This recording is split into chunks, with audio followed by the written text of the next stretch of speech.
Hello है नमस्ते welcome back to my channel again. और आप सभी का बहुत बहुत स्वागत है मेरे यूट्यूब चैनल साइको सूत्रा पर। आज हम पढ़ने जा रहे हैं साइकोलॉजिकल स्टैटिस्टिक्स में डाइवर्जेंस फ्रॉम नॉर्मेलिटी, जिसमें हम दो चीज़ें पढ़ेंगे, स्क्यूनेस और कुर्टोसिस। सबसे पहले देखते हैं कि ये डाइवर्जेंस का मतलब क्या है। जो नॉर्मल प्रोबेबिलिटी कर्व होता है, जो कि बेल शेप्ड का होता है, अगर वो बेल शेप्ड मोर पिग्ड हो जाए या फ्लैटन्ड हो जाए, वो अनयूजुअल हो जाएगा और उसी को हम कहते हैं डाइवर्जेंस फ्रॉम नॉर्मेलिटी, क्योंकि वो नॉर्मल बेल कर्व का जो शेप है उससे डाइवर्ट हो जाएगा, अलग हो जाएगा, बिगड़ जाएगा। ठीक है। So many times the frequency curve is more peaked or flattened than the usual normal curve. It is said to be diverged from the normality. Basically these are of two types of divergence, जैसे मैंने पहले बताया, kurtosis and divergence and skewness. So पहला है kurtosis. It's a measure of tailedness of a probability distribution of a random variable. क्या बता रहा है ये? रैंडम वेरिएबल का प्रोबेबिलिटी डिस्ट्रीब्यूशन बता रहा है, पर कैसे बता रहा है? मेजर ऑफ टेलनेस, जो नॉर्मल प्रोबेबिलिटी कर्व होता है वो बेल शेप्ड का होता है, लेकिन जो कुर्टोसिस होता है इसमें हम कह सकते हैं, इसमें भी फर्दर तीन टाइप के होते हैं। जैसे लेप्टोकर्टिक, मोर टेल्ड, देखिए ऊपर की तरफ क्या हुआ है, फिर थोड़ा सा हल्का है, फिर एक जो सबसे नीचे वाला है प्लेटिकर्टिक, वो कुछ ज़्यादा ही फ्लैटेंड है नॉर्मल कर्व से, है ना। सो इसलिए तो हम इसको डाइवर्जेंस फ्रॉम नॉर्मेलिटी कहते हैं, क्योंकि ये डाइवर्स है, ये नॉर्मल प्रोबेबिलिटी वाला जो बेल शेप है उस शेप से अलग है।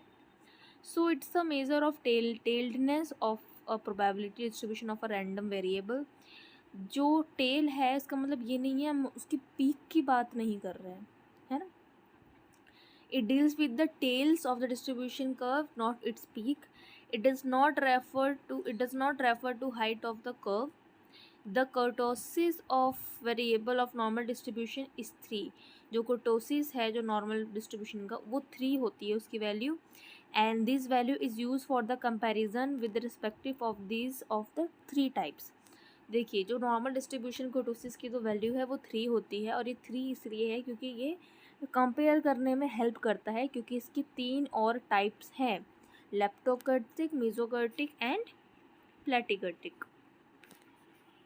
ये देखिए, लेप्टोकर्टिक ऑल्सो नोन फॉर लेप्टोकुर्टोसिस। इसमें क्या होता है, जो फ्रिक्वेंसी कर्व जो होती है वो नैरोअर हो जाती है, ऊपर की तरफ चली जाती है then the usual probability curve, और जो उसका सेंटर होता है, जो सेंटर का एरिया होता है, वो सेंटर की तरफ खिंच जाता है, and it has long tailed at the end.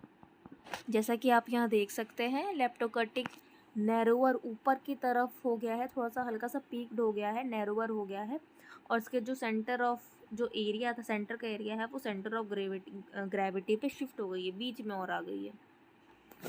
Leptokurtic also known for the leptokurtosis. In this distribution, the frequency curve is narrower than the normal probability curve, and the areas shift towards center and has long tails at the both ends. Mesokurtic में क्या होता है? A mesokurtic curve is not too flat or not too peaked, and in a way that it resembles NPC. देखिए, leptokurtic में क्या हो रहा था, जो उसका टेल था वो नैरोअर हो रहा था, ठीक है, जो उसका डिस्ट्रीब्यूशन है, जो फ्रिक्वेंसी कर्व लेप्टोकर्टिक में फ्रिक्वेंसी कर्व नैरोअर हो रहा था और एरिया सेंटर के तरफ टूवर्ड्स शिफ्ट हो रही थी। मेसोकर्टिक में क्या होता है कि ना तो ये बहुत ज़्यादा पीक्ड, ना तो ये ज़्यादा नैरोअर होता है, ना फ्लैटन होता है, ना पीक्ड होता है, मतलब ये इट रिजेंबल्स, ये कहीं ना कहीं नॉर्मल प्रोबेबिलिटी कर्व जैसा ही होता है, जो बेल शेप्ड होता है उसी की तरह दिखता है, but it is not the same, but it is similar. Third होता है इसका type platykurtic. Platykurtic curve refers to the distribution of having fewer और less extreme outliers than the normal NPC, normal probability curve. तो इसमें क्या बता रहे हैं कि इसमें बहुत ही कम एक्सट्रीम आउटलायर्स होते हैं, जिसको हम कह सकते हैं नेगेटिव कुर्टोसिस, भी इसी का नाम दिया गया है। और ये कर्व जो होता है वो फ्लैट, यानी कि नीचे की तरफ क्या हुआ रहता है नॉर्मल प्रोबेबिलिटी कर्व से। ये देखिए कुछ इस तरीके से। लेप्टोकर्टिक देखिए नैरोअर है, एरिया उसका पूरा सेंटर की तरफ है। मेसोकर्टिक में देखिए ये थोड़ा थोड़ा बेल शेप्ड कर्व ही है, इसलिए it is similar to NPC, क्योंकि ये no because it is not too flatten and not too peaked. Last one है प्लैटिकर्टिक, इसमें एक्सट्रीम जो लिमिटेड है, एक्सट्रीम आउटलेयर्स बहुत ही लेस होते हैं और ये नीचे की तरफ फ्लैटनड है, इसको हम नेगेटिव कुर्टोसिस भी बोलते हैं और it is flattened than normal probability curve. इसका हम 3 टाइप्स ऑफ कुर्टोसिस हमने पढ़ लिया, लेप्टोकर्टिक, मेसोकर्टिक एंड प्लैटिकर्टिक। इसका फॉर्मूला अगर हम देखें तो है K is equal to kurtosis is equal to Q upon P90 minus P10। अगर हम इसका वैल्यू देखें तो normal probability curve, normal curve का क्या वैल्यू होता है 0.263। लेप्टोकर्टिक होगा तो ये वैल्यू इससे कम जाएगा क्योंकि वो नैरोअर था ना, कम ऊपर की तरफ बढ़ रहा था, नैरोअर कम हो रहा था एरिया। अब एरिया कम हो रहा था तो इससे कम यानी 0.263 से कम वैल्यू होगी तो लेप्टोकर्टिक, और 0.263 से ज़्यादा वैल्यू होगी तो it is known as platykurtic. Second है स्क्यूनेस। अब हमने देखिए कुर्टोसिस में क्या बात किया, टेलनेस की बात की, ठीक है, नैरोअर हो रहा था, फ्लैटेंड हो रहा था, पिक्ड हो रहा था, है ना। इसमें क्या है कि देखिए जो नॉर्मल प्रोबेबिलिटी कर्व होता है उसमें mean median mode same value का होता है। मैंने जो इससे पहले वाला वीडियो डाला है normal probability curve normal distribution पे, वो वीडियो जाके आप ज़रूर देखें, आपको कॉन्सेप्ट बहुत क्लियर होगा।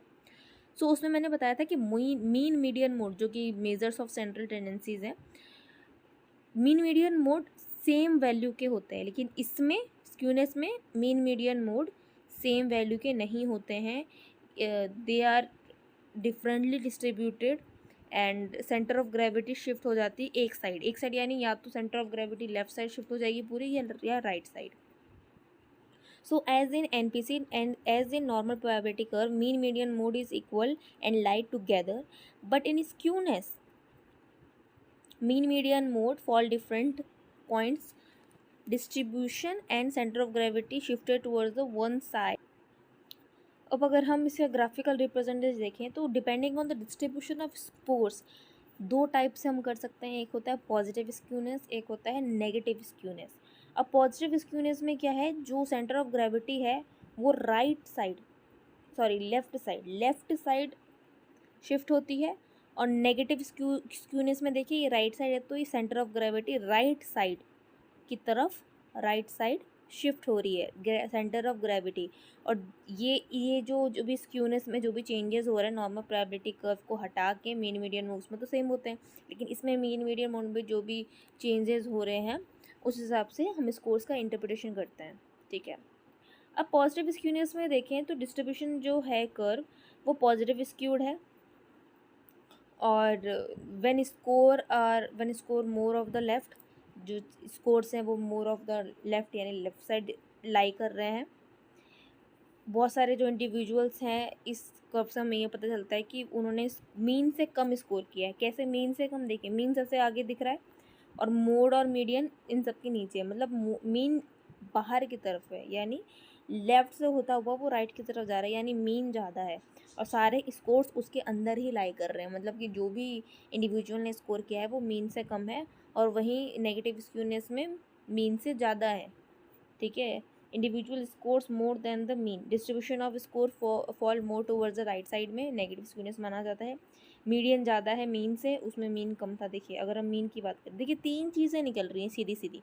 पहले तो ये पॉजिटिव है, दूसरा ये नेगेटिव है, ठीक है, मतलब पहला पॉजिटिव है, दूसरा ये लेफ़्ट साइड है, तीसरा इंडिविजुअल ने जो स्कोर ऑब्टेन किया है वो मीन से कम है, और चौथा यहाँ पे मीन बड़ा है मीडियन छोटा है, और वहीं नेगेटिव में मीडियन बड़ा है मीन छोटा है।